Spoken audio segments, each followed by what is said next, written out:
esta parte. Clase. Ya.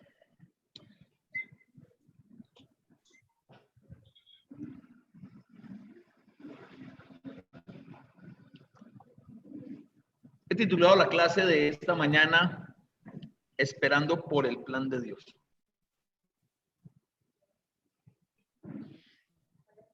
Suena interesante, ¿no? Algunas veces ustedes se han preguntado,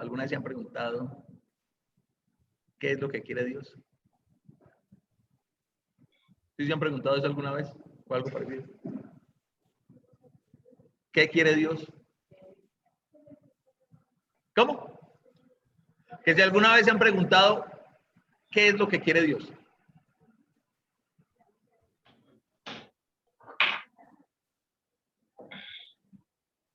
No, así nos crearon. A semejanza de Él ya nos creó. Esa parte ya la tiene clara. A Él ya nos creó a su imagen y semejanza. Pero cuando estamos viviendo determinadas situaciones, ¿sí? Él quiere que seamos salvos, hermana Alicia, muy bien. Pero cuando estamos viviendo determinadas situaciones,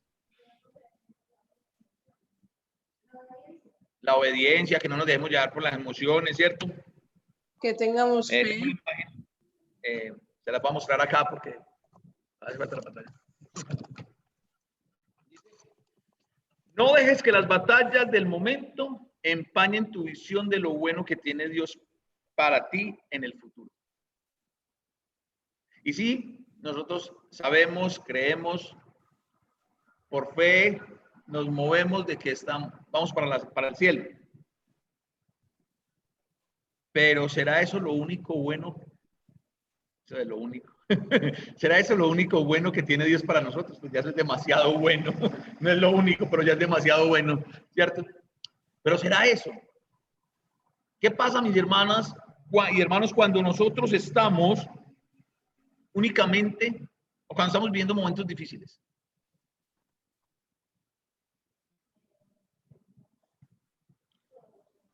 ¿Cómo nos sentimos? ¿Cuántas veces las circunstancias del día a día nos llevan a dudar de Dios? ¿Algún momento han dudado de Dios? ¿Ha pasado alguna situación en su vida en la que usted dice, yo no creo que esto sea, o sea, cómo Dios permite, ¿no? Dios, ¿qué te hiciste? Dios, ¿dónde estás? No, y para acabar de ajustar, enseguida llega el que, va a abrir comillas, el que todo el mundo considera el más malo del vecindario, en la Toyota Land Cruiser. Y a mí me acabaron de echar del trabajo. Y estoy como, Señor, yo estoy tratando de hacer tu voluntad, este tipo es un bandido. y me echan del trabajo, Señor. A ver, ¿qué me estás mostrando, Señor? ¿Sí? ¿Alguna vez te has hecho la pregunta, ¿es que Dios me abandonó? ¿Alguna vez has pensado, te has preguntado eso?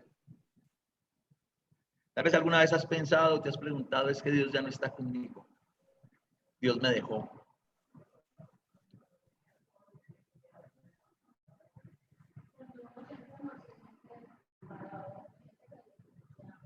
Hay muchas situaciones, ¿no? Hay muchas situaciones en la vida que nos pueden llevar a pensar ese tipo de cosas, ¿no?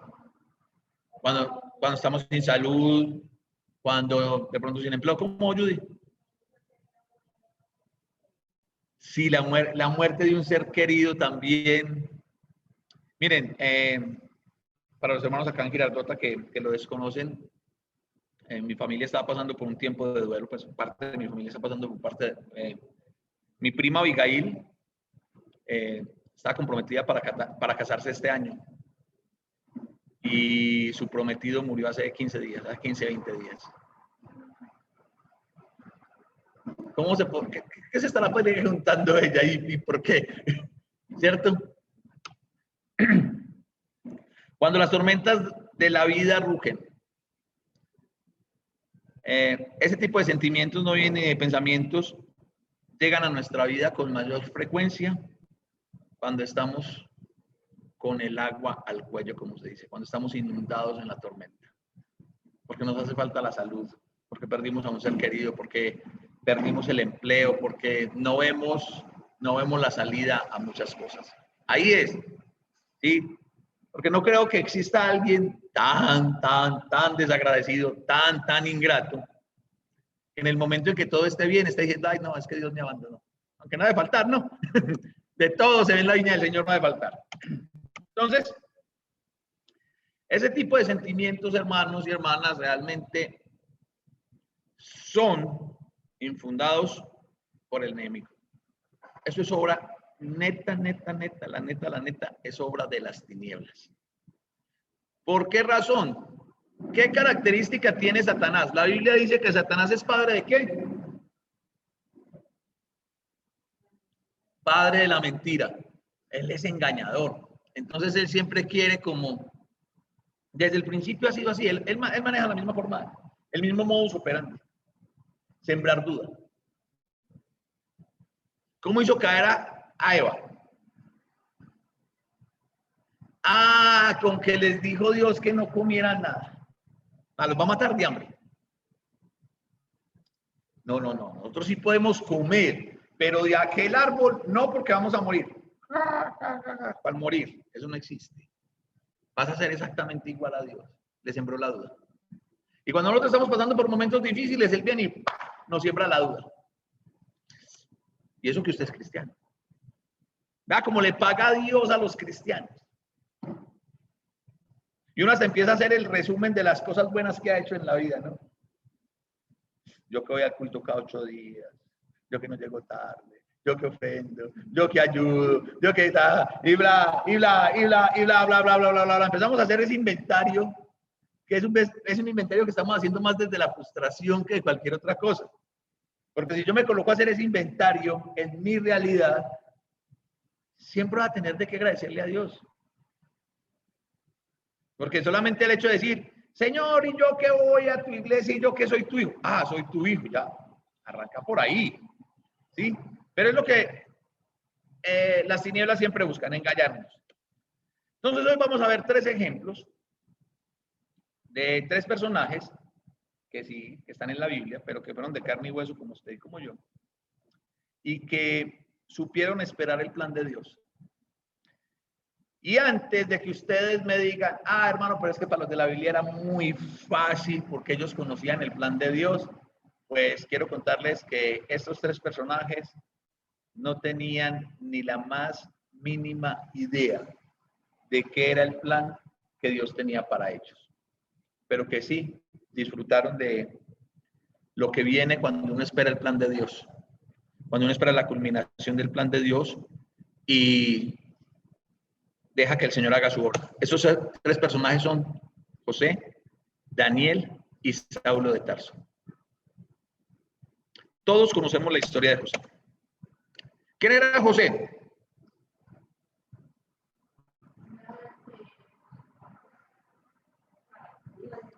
¿Sí? Pues era hijo de Jacob. Era el hijo de Jacob con su amada Raquel. ¿Raquel o Rebeca? Rebeca era la suegra. Era el menor en su momento, él fue el menor, ¿sí? Pero sus hermanos no estaban como muy contentos, ¿cierto? No, eso pasa hasta en las mejores familias. Es que mi mamá quiere más a Carolina. Uy, venga, ¿qué dije? Todas 3, ¿por qué se rieron así? Yo solamente estaba poniendo un ejemplo. Uy, qué vergüenza. No, lo voy a poner. Mi hermanita dice, es que mi mamá quiere más a Leonel, mi mamá quiere más a Leonel. Sí, así somos todos. A Carolina de Río, ya sabemos, Carolina, perdón. Usted también, Judy. Entonces, ese era José, el soñador. Sus hermanos lo querían tan poquito que lo querían matar. Y toda la historia de José, esa parte de la historia de la vida de José la encontramos en Génesis capítulo 37. Pero por allá uno de sus hermanos dice, no, venga. Está bien que nos cae mal el peladito, está bien que ese mocoso como que no, pero de ahí a cruzar esa línea de la muerte tampoco, pues no deja de ser familia.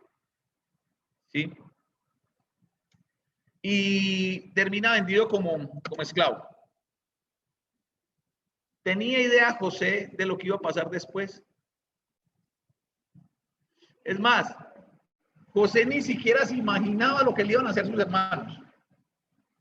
Yo me imagino a José con su túnica de colores, todo contento, todo feliz, llevándoles la comidita a los hermanitos, a los hermanos mayores. ¿Qué pensó José cuando lo tiraron a la cisterna? Bueno, me están asustando, ¿no? Llegaría un momento en el que dijo, hey, ya se están pasando, ya no juego más. Hey, venga, sáquenme de aquí que ya no quiero jugar más, ¿cierto? Pero, ¿qué sintió José cuando sus hermanos lo sacan, pero ya hay otra gente y lo venden como esclavo?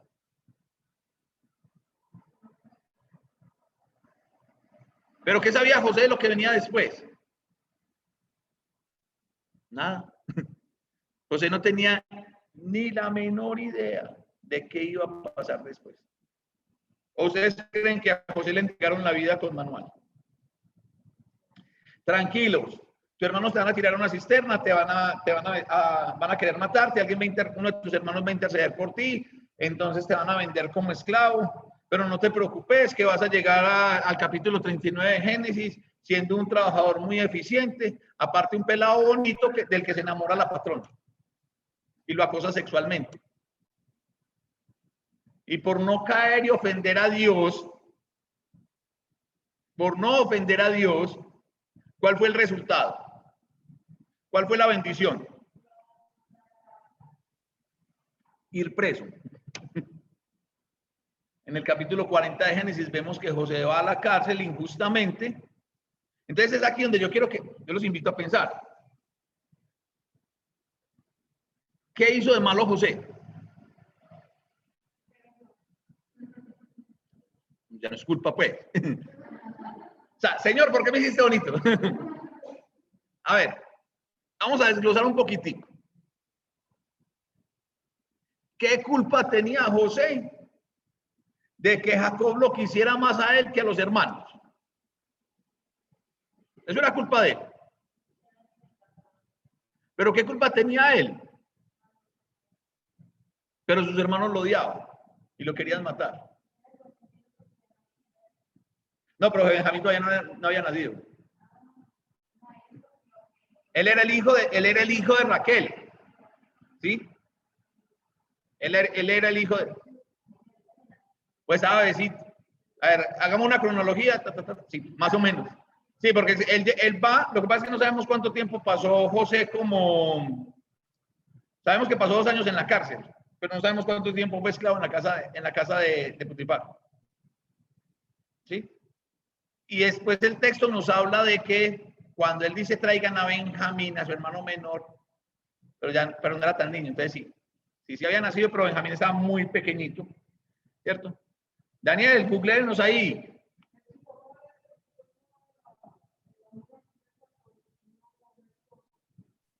O sea, pasaron 21 años y medio de lo que José tuvo el sueño en Génesis 37. Pero eso no fue googleado, María, sino que eso lo estudié porque hicimos el estudio para los niños. No, yo sé, por eso te estoy preguntando. No, le estoy preguntando al hermano Daniel Ayón porque en el Ministerio de Familia, sé que estuvieron estudiando toda la historia de José. Entonces pasaron 21 años, imagínense. Entonces, si había nacido Benjamín, listo, ya lo vendieron. Vamos a aceptar que José tuvo parte de la culpa, pues, que los hermanos sintieran envidia. Aparte, los hermanos le tienen envidia y este man empieza a soñar cosas, ¿no? Es que también tampoco se ha ayudado. Que el sol y la luna y todas las estrellas, ahora te vamos a adorar, pues ahora nos vamos a inclinar ante vos. Sí, también no era que se ayudara mucho. Pero listo, llegó a Egipto. ¿Y qué hizo José de malo en Egipto? Hacer su trabajo bien hecho. Y cuando se presenta la oportunidad de ofender a Dios, rechaza la oportunidad de ofender a Dios. ¿Y qué pasó? Ustedes ya saben. Terminó en la cárcel. ¿Y por qué? Por no ofender a Dios. Ahí es donde nos tenemos que poner a pensar, hermanos. ¿Y qué sabía José de lo que iba a pasar de ahí en adelante? No, él se fue. Pero ¿cuál era el plan que Dios tenía para José y para el pueblo de Israel? Ni siquiera para José, no solamente para José, sino para el pueblo de Israel. En el capítulo 45 de Génesis ya vemos el plan de Dios. ¿Y cuál era el plan de Dios? Que José se convirtiera en el gobernador de Egipto. Pero no solo que José se convirtiera en el gobernador de Egipto, sino que de alguna forma Dios utilizó a José para seguir salvaguardando la simiente de Jacob y seguir guardando el pueblo de Israel. Porque es que, claro, nosotros pensamos en el Israel esclavo en Egipto, pero cuando José trae a su familia por orden de Faraón, no la trae a que fueran esclavos. No, el Faraón estaba supremamente agradecido con José. Y le dice, no, tráigase a su familia completa y mis tierras van a ser sus tierras, mi riqueza van a ser sus riquezas y tengo para ellos lo mejor de la tierra de Egipto. Que el pueblo de Israel empezó a multiplicarse en Egipto y pasaron muchas generaciones al punto de que ya había un faraón que desconocía hasta la historia de los hebreos en Egipto, o se hizo o no entró a esa clase de historia. Sí, cuando estaba en el colegio no fue a esa clase el día que le enseñaron esa parte de cómo fue que José salvó a ir a Egipto. Entonces ese era el plan de Dios. Pero a veces para nosotros ver la culminación del plan de Dios en nuestra vida, necesitamos pasar por todo el proceso. Es muy fácil ser medallista olímpico, ¿cierto? Pero yo veía mucha gente criticando que por qué Katherine Ibargüen no, que como así que solamente que quedó de 10, es que pegar un brinquito, eso es muy fácil. Pues no sé qué tan fácil será pegar un brinquito de esos. O sea, no sé cómo es eso de fácil de que cojo impulso y brinco 15 metros. Yo puedo brincar 15 centímetros, cayendo sobre la pierna izquierda, porque cuando caiga sobre la derecha ya graba el todo. ¿Sí? Hacer un gol jugando fútbol es muy fácil. Cobrar un penalti y hacer el gol es lo más fácil del mundo. Jugando con el hermanito menor, eso es lo más fácil del mundo. Se pone el hermanito menor, usted le amaga. Julián llega, pone a Dieguito de arquero y le amaga que le va a pegar duro. ¿Y qué hace Dieguito? Se queda así ya. Tóquela ya porque es fácil. Sí. Pero les recuerdo a todos los que dicen que, ay, no, es que el arquero se lo tapó, ay, es que eso es tan fácil. Ese que no sabe. Vení, ¿y para qué prepara el arquero? Porque nos olvida que es que el arquero también hace parte del equipo. ¿Y que se prepara para qué? Para tapar goles. O sea, el trabajo del arquero es evitar que los balones lo pasen. ¿Sí? Entonces, es muy fácil nosotros criticar el resultado o alardear del resultado sin mirar el proceso. ¿Sí, Julián?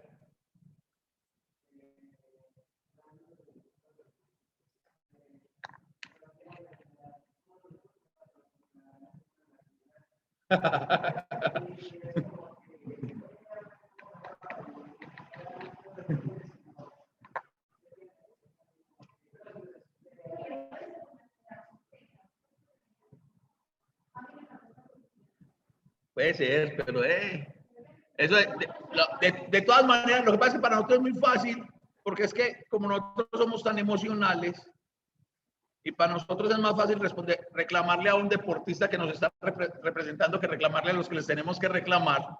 Entonces el que vaya, primero va sin el apoyo del gobierno, va haciendo un montón de cosas, pero si es el representante, entonces ahora sí tiene 50 millones de colombianos encima, que en vez de ayudar estamos para criticar. ¡Ah, qué belleza! Súper fácil, súper bueno.